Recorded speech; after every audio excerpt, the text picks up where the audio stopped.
Hello, this is Dave, and welcome to Equity Story. I'm with the one and only Claude Walker.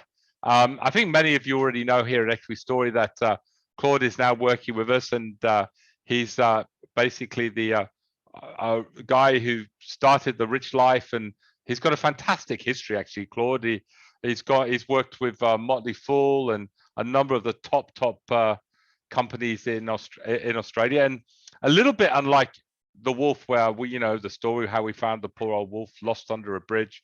It was a little bit different with Claude. Years ago, I had to wine him and dine him and took him to an expensive restaurant, and he still wouldn't join us because that's to get these top guys in. It's really hard. But eventually, we went around a few circles, and eventually, Claude, we managed to get you part of Equity Story, which is fantastic. Yeah, that's right, Dave. Although you're definitely too kind in that introduction, but happy to be here, and also happy that now we have a few subscribers in common as well. So special hello, any of those listening that are also subscribers of A Rich Life.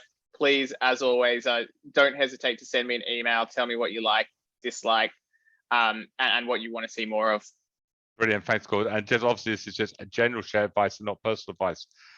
Now, Claude, what I thought would be really exciting, because I love analysts after reporting season.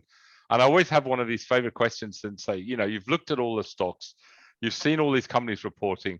Come on, we're really interested to maybe hear a few goodies from you.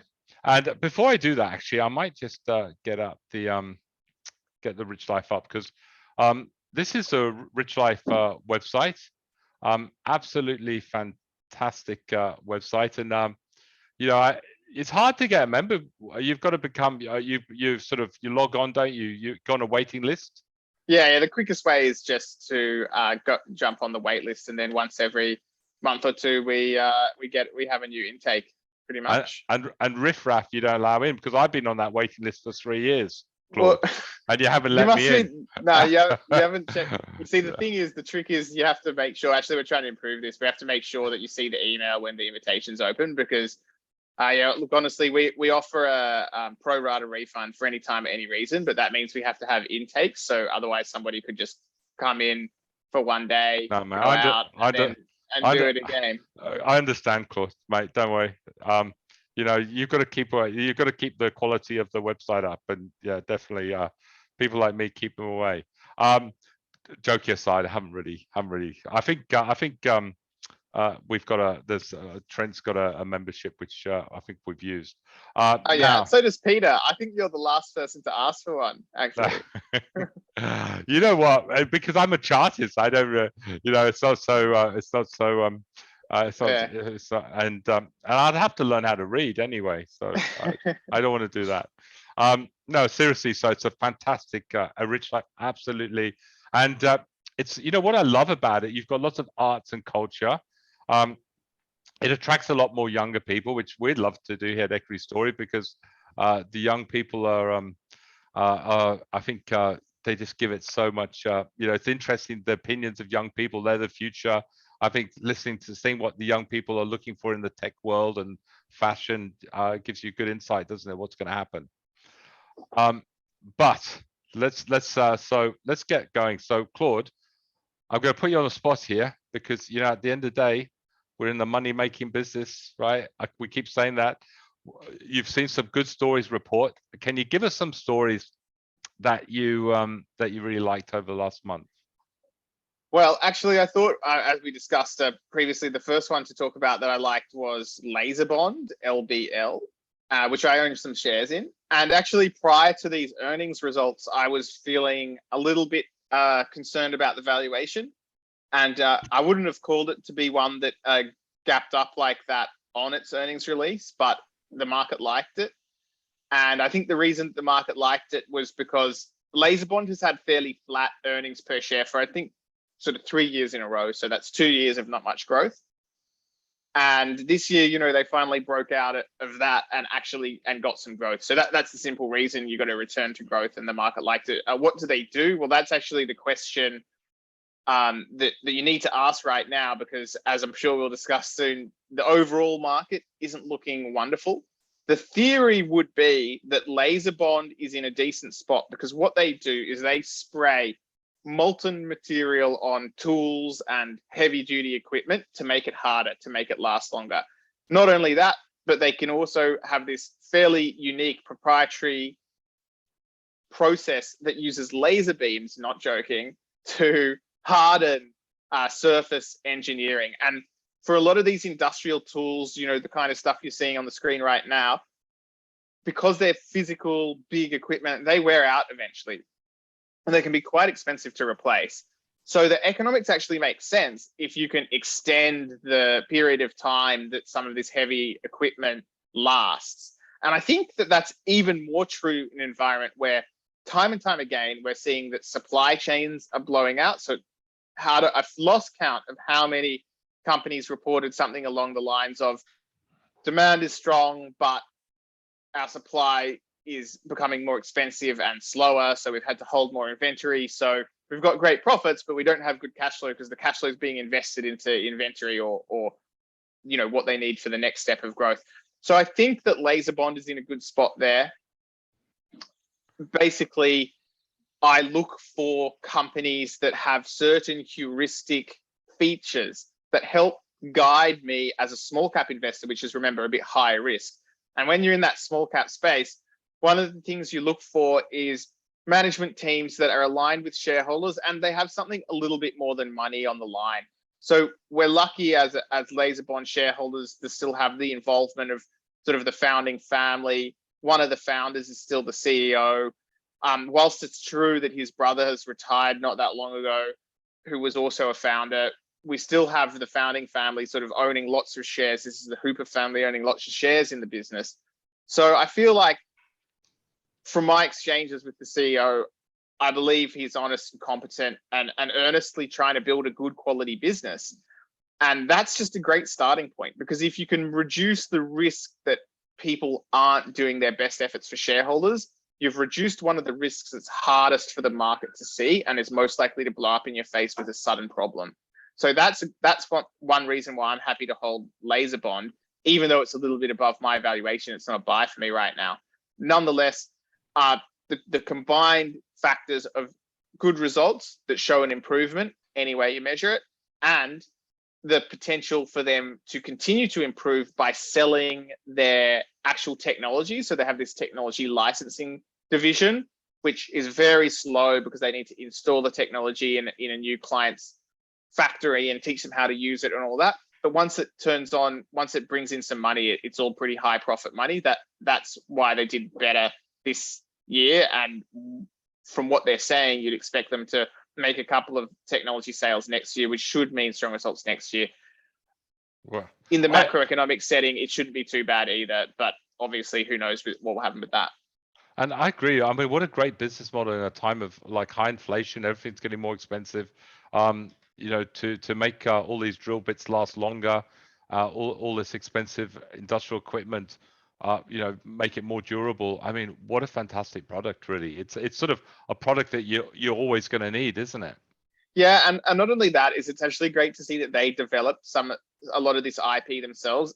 As an investor, to have outsized returns over the long term, you're really looking for a business that has some sort of competitive advantage. One of the potential sources of competitive advantage is just we own the IP. It's our technology, you don't have it. And that's what Laser Bond hangs its hat on.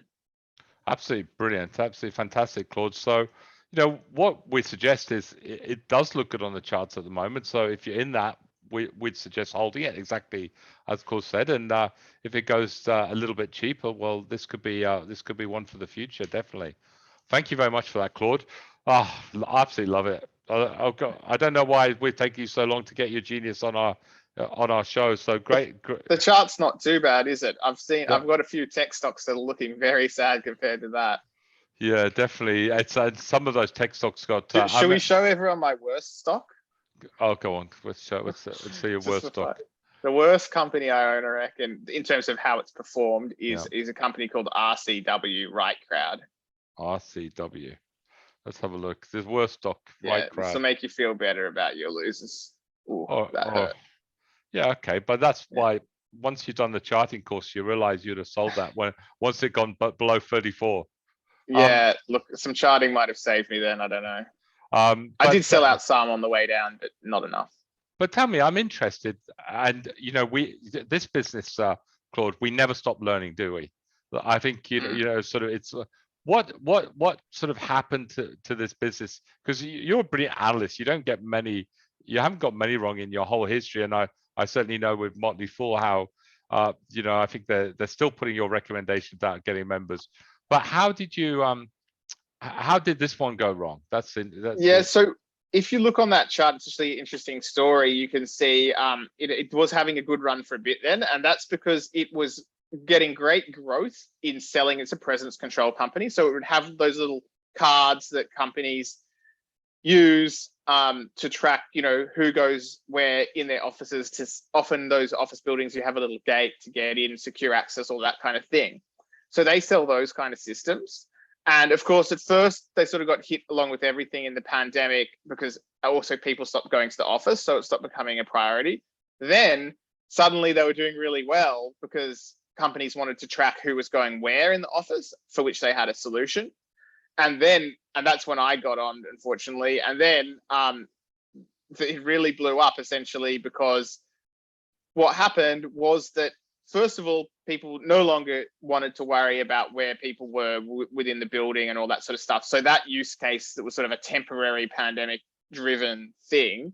And then also, at the same time, more permanent was the fact that people weren't going back into the office at all, which deprioritized doing the stuff that they were growing prior to the pandemic, which is just the general access control. So randoms can't go into the office, and so that only employees can. I guess as offices have been downsizing, that hasn't done so well. So it just went from having a bit of a tailwind to suddenly having a headwind, and that's where the mistake I made was that I guess you could say that I thought it would be like a medium-term tailwind, but it actually was just a very short-term tailwind. And other people have made similar mistakes with all these e-commerce stocks that have blown up badly in the last 6 months. So I'm not the only person to get caught in that thing, but this was an example of how I got caught in it. I thought that as one side of it came down, the other side would naturally come back up. So I thought it would be going much better with its back to the office. Sure, everyone's back to the office, and now it's selling its normal, presence control solution there, but that just hasn't picked up as I thought it would. Well, listen, that's fantastic, because I think you're the only analyst I've ever had on the show that's pointed out the really bad calls. So it's just embarrassing. Anyway, it doesn't. It's a nothing burger to my portfolio now. It doesn't matter overall. But yeah, mate, don't worry. We've got much bigger ones than that. Okay, Claude. So let's have a look at maybe one or two other stocks that reported really well for you, and stocks that you think we should at least get on our radar. Sounds good. Sorry about that. That's all right. Is that the my phone? I just forgot to turn it off, but it's off now. Oh, it's okay. Don't worry. If it's your wife, honestly, we're happy to wait 5 minutes. We don't want you to get into trouble. No, it wasn't. I think it's one of those. Does anybody else get those just random calls now? I think that I wrote my phone number on a cafe or something when I entered. Remember when everyone was doing that? Anyway, I did that. Now I get calls from people trying to. Yeah, no, I do as well. Yeah. Bother me. Yeah, I know. Doesn't stop, does it? So let's have a look at another one that you wanted to talk about, was SEQ. Yeah, that's right. No, I wanted to circle back to this one because I think when I came on as a bit of a guest appearance a few months ago, I mentioned it as one that I liked, and I still own shares in it. It's different kind of thesis in the sense that obviously I do like to invest in growth stocks, and that's where I intend to make most of my money in the long term. But with the current macroeconomic climate favoring high inflation or high interest rates, I do not think that there's many growth stocks that actually look that appealing right now. There are some, but I would like to steer my portfolio a little bit more towards what you might think of as value investing. Now, of course, it's arbitrary and semantic. What's growth investing? What's value investing? If you're looking at valuation, then it's valuation. If you're looking at charts, it's a different thing. But these guys do tend to stack up on a valuation level. There's actually a free article about SEQA on our website that anyone can read. So our laser bond article and coverage is actually behind the paywall, but the SEQA stuff is for free. Anybody can read that. You can see exactly what I thought about the results then. But I guess it's really easy to understand the long-term or the medium-term thesis for this business, because what they've said is that, first of all, they're just a modest or moderate growth business. And their plan is each year to pay an increasing amount of their earnings out as a dividend. So at the moment, they're having a payout ratio of, I think, about 33%, right? And they're looking to move that up to about 70% payout ratio. So that's the percentage of the profits that they're going to pay out as a dividend. So and that's by 2026. So even if they don't grow earnings by 1 cent, their dividend, if they follow this plan, should double from a yield of about 2.3% now to about 2.6% fully franked. So looking out a few years, even without earnings growth, it should be a decent dividend stock. However, they're going to be keeping a decent amount of earnings in the business. And what these guys do is they provide services to financial advisors, essentially, and those services include licensing. And oftentimes when a smaller or medium financial advisor wants to leave the industry, then selling out to a company like SEQA Group is a reasonable thing to do. Now, SEQA Group doesn't want to issue shares at the moment because it basically considers its share price too low, which is fair enough given that it's very cash flow positive, and at the same time, at a glance, I'm not sure if there are any abnormals I should be back out of that, but its PE ratio is about 14, which isn't particularly demanding.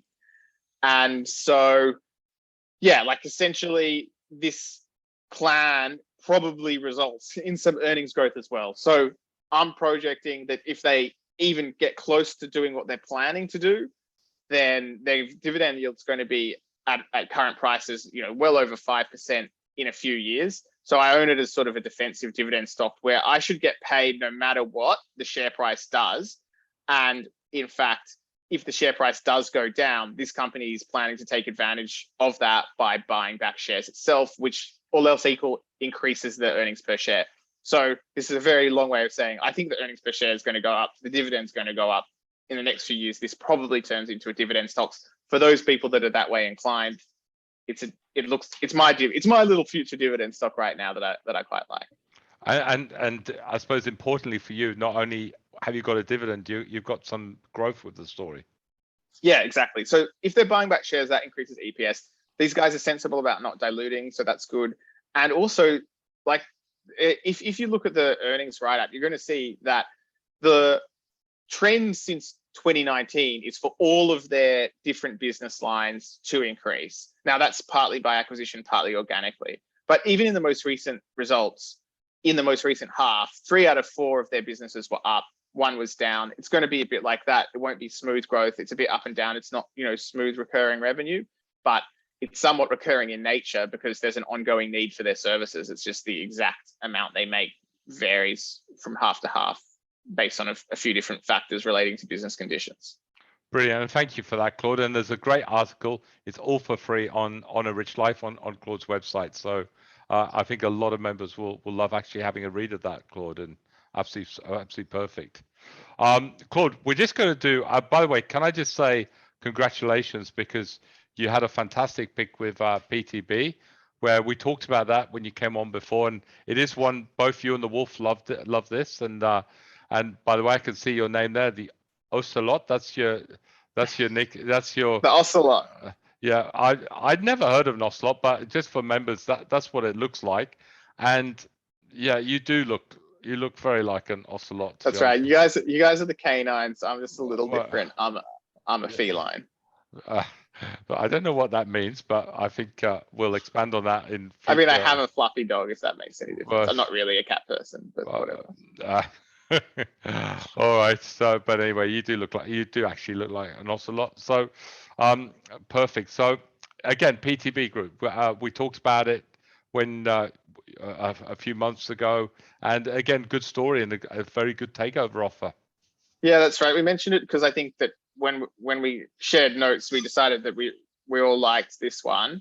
I wouldn't have guessed that there was a takeover happening. For me, it was a multi-year. It was intended as a long-term holding. Nice business with a sort of defensible moat, because it's sort of quite difficult for competitors to set up in their space, which is aircraft maintenance. You need a lot of reputation. You need to have regulatory approval. Lots of reasons why it's hard for someone else to just set up a engine maintenance shop next door.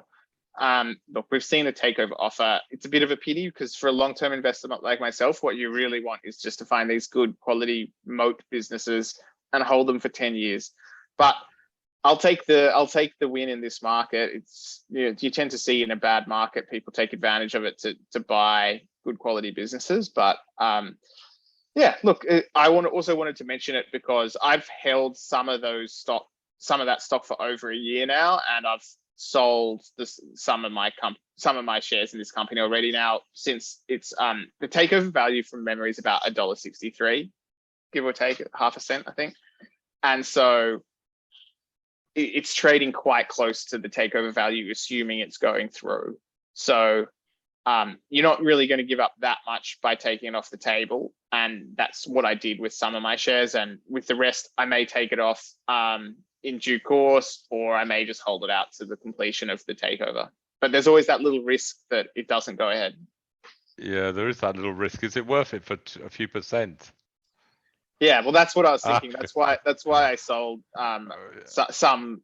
I can't remember the exact percentage of my holding, but a decent chunk of my holding I sold already now, just last week.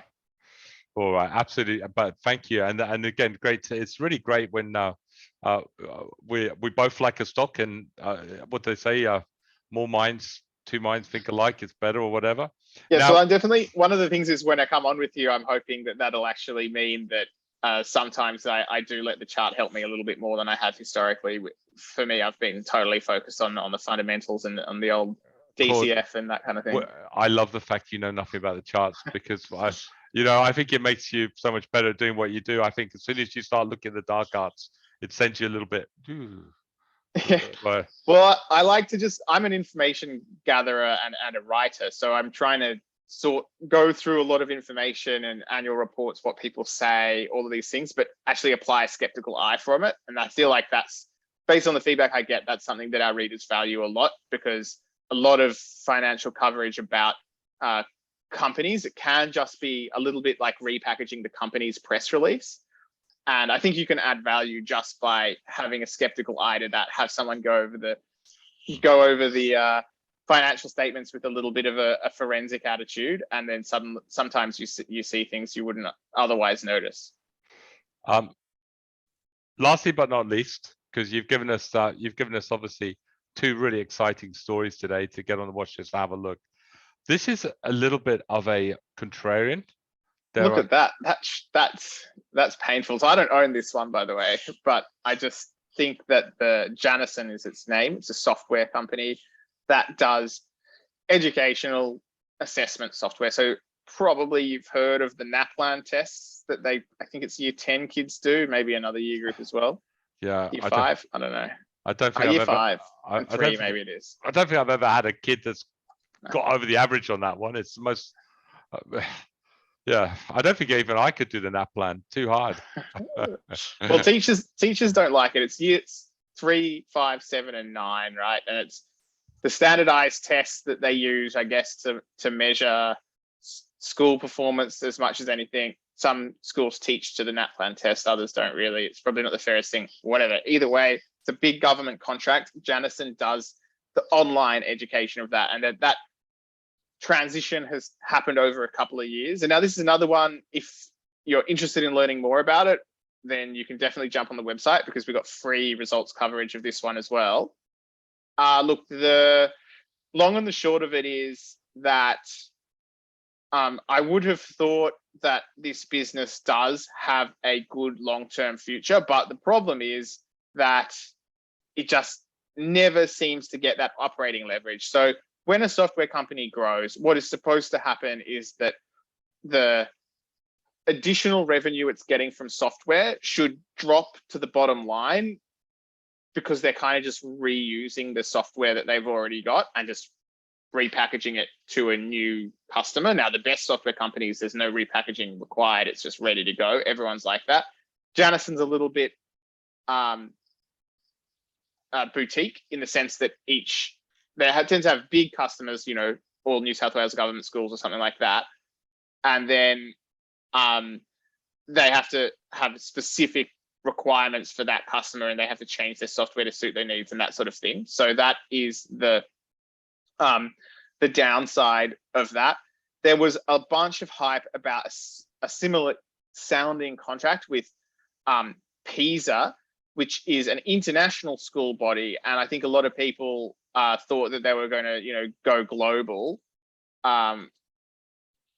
PISA for schools is that one, and I don't understand what PISA stands for. I can't remember now, but it's basically, you know, again, same concept as NAFLA, allows schools to measure each other how well their children are doing. So that has perhaps disappointed a little bit, and you haven't seen that profit or cash flow break even. So the share price has come massively down. Like, this was $1.40 and now it's 40 cents. And actually the business, you would argue, has still continued to grow in that time. It's just now the market's focused on where are the profits. It's not enough that you're a growing software company anymore. You need to have a path to profitability. And, you know, Janison has yet to convince the market, I guess, that that's nearby. So you have a lot of people exiting. And on top of that, Dave, and this is why I think it landed on my particular watch list, is because this one was just recently removed from the technology index as well. So you might be seeing some, you know, people selling for that reason as well. I don't know. But either way, it's got bad sentiment at the moment. And I think there's a decent business under there, although myself, I don't have the conviction to buy just yet. Okay, so you're looking really for some good news and some better market momentum into the story. But yeah, the good news, actually, you said it perfectly. The good news you want to see is the sign that actually this business will proceed towards profitability, because I think that's what the market doesn't believe at the moment. Yeah, and if it can get profitable and break up, and we can, I think you'll see that a little bit in the charts, right? It'll start breaking up, and I think that's good news. But certainly, it's a good one to definitely to have on the watch list. I've just got to bring something up because it's one that we had a little bet, and I think at the end of the day, you won this one. I think we're talking about here, and I was saying it's going to go lower. You know what? It did go lower, but it went higher, right? It did go lower first, though. I remember it went lower first, but at the end of the day, it went higher. So I'll give you the victory on it. I don't think I've got the victory on this one, Dave, because I think that what we just saw was when I came on last, talked about zero, but we were just sort of before the end of financial year in June, and we hadn't had that sort of bounce that we've had over the last month. And I think zero just came up in that bounce. It did, and that's the question, is that as you, because the market's changed again, really, hasn't it, since we spoke about it last time? How's your, and we're talking, you know, around maybe $60. You start seeing a little bit more value X zero.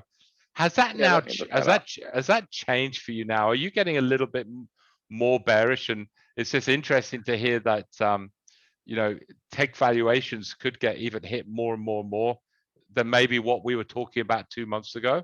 Does it make you sort of but you know, before it was a no-brainer at $60. Is that a case that it might not be a no-brainer for you anymore at $60? It might be $40. So I'm still going to hold it. I reckon it's still, I haven't changed it since $60, but prior to $60 kind of target that I was thinking as my buy price, I had it higher, but then it put out results and then it lowered it. So I kind of was in a tough situation because I bought it when I had a higher valuation and it was under my valuation, and then it put out results, and then I had to lower my valuation, and then the share price is like a little bit over it. But the question is, when that happens, because share prices are so volatile, and if it's like sort of around my valuation, I don't tend to trade, every time it goes up or below the valuation, because I'd never have a long-term holding if that happened, because, stocks often go above the valuation. So I'm kind of stuck like there with Xero now. I would probably, if it dropped to $60 over the next 3 weeks, say, just sort of going down with the market, yeah, like definitely remind me of it so I do buy. I still like it long term, but yeah, look, the actual results could have been a little bit stronger. It kind of irked me that they didn't bother to just make a small profit. I feel like that's a good signal of power as a business. If you just make a small profit, then it sort of says, oh, we can make a profit if we want. Yeah, definitely in these difficult times. So definitely you're still waiting. You'd suggest from a fundamental view, you'd be looking to nibble away at 60, and if it went below there, you'd be looking to nibble away a little bit more. Yeah, definitely. It's still in my fluffy dog watch list. It's a investable company for me, for sure. All right, and just to obviously we do have a buy at the moment on BRI. They have their CEO announced that he's resigning, and it's still not really. I think the bid's at 217, so possibly you get some members could get some under that 220. So like we said before, be patient. And apart from that, very quiet today after reporting season. There wasn't much news that really sort of excited us, but fantastic from Claude, and really some fantastic ideas there, Claude. And SEQ and Jan and LBL are 3 great stocks that I think all our members will get on their watch list. Yeah, I think they're all worth watching. Of those, Janison's probably the most questionable, the ones I brought up. I noticed you guys have a lot of I guess construction-y kind of stuff on the watch list down the bottom there. These are just ones that are on Einstein. So these are stocks that just look pretty good on the charts at the moment. Yeah, right. It's interesting that a lot of when you've got the coal ones looking good and you've got construction stuff looking good. That's interesting. No, it is. It's a lot of those sort of stories, and I was actually having a look at just as we're talking. I mean, you've got coal still going through the roof. You've got Whitehaven. It's wild. Wild.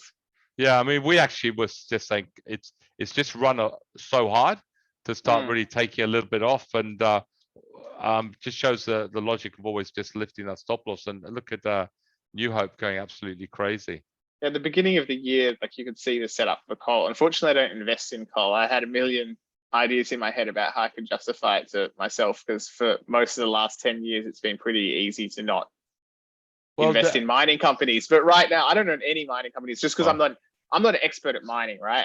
And if you're going to be a fundamental analyst, you kind of need to choose some areas where you're going to understand it properly. And I consider mining and biotech quite difficult, like needing specialist knowledge that I don't necessarily have. So I've never really invested my time in analyzing those stocks. Most of the time, it's pretty easy to let the mining companies go, but it's hard in this environment. They're doing so well. Well, you know what? They're so volatile. We really do just look on them as technical trending stories, because you just don't know with commodity prices day to day where they're going to go.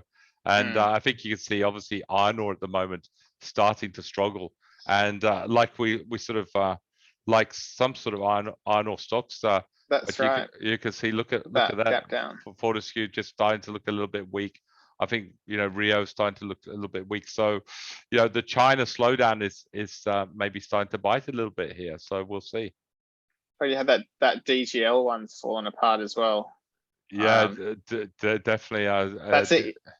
It's interesting. I think the impact of inflation on a lot of businesses, it can at first be a good thing, as if inflation is a symptom of high demand. So in lots of different industries, businesses are getting high demand right now, and in the short term, that tends to make the financials look great. But it can have a mixed effect in the longer term, especially if then them getting supply starts going up, so then it starts to bite them. All right. On that note, it's so great to have you on, and even when Wolf's coming back, I'm going to really looking forward to having you and the Wolf together. 2 absolutely brilliant analysts, seeing them argue it out, which will be great. And hopefully you can disagree on a few stocks, which makes it a little bit more entertaining. Yeah, definitely. on that note, and I'd like to say we've got Claude Ask the Analyst live every Thursday and Friday, which is fantastic. So, you know, if you need to, you know, you've got some really great fundamental stories in the tech space, and Claude will be there and be able to give an opinion. Looking forward to it. All right, thank you very much, Claude, and speak to you later. Thank you. Thanks, Bye-bye. everybody. Bye.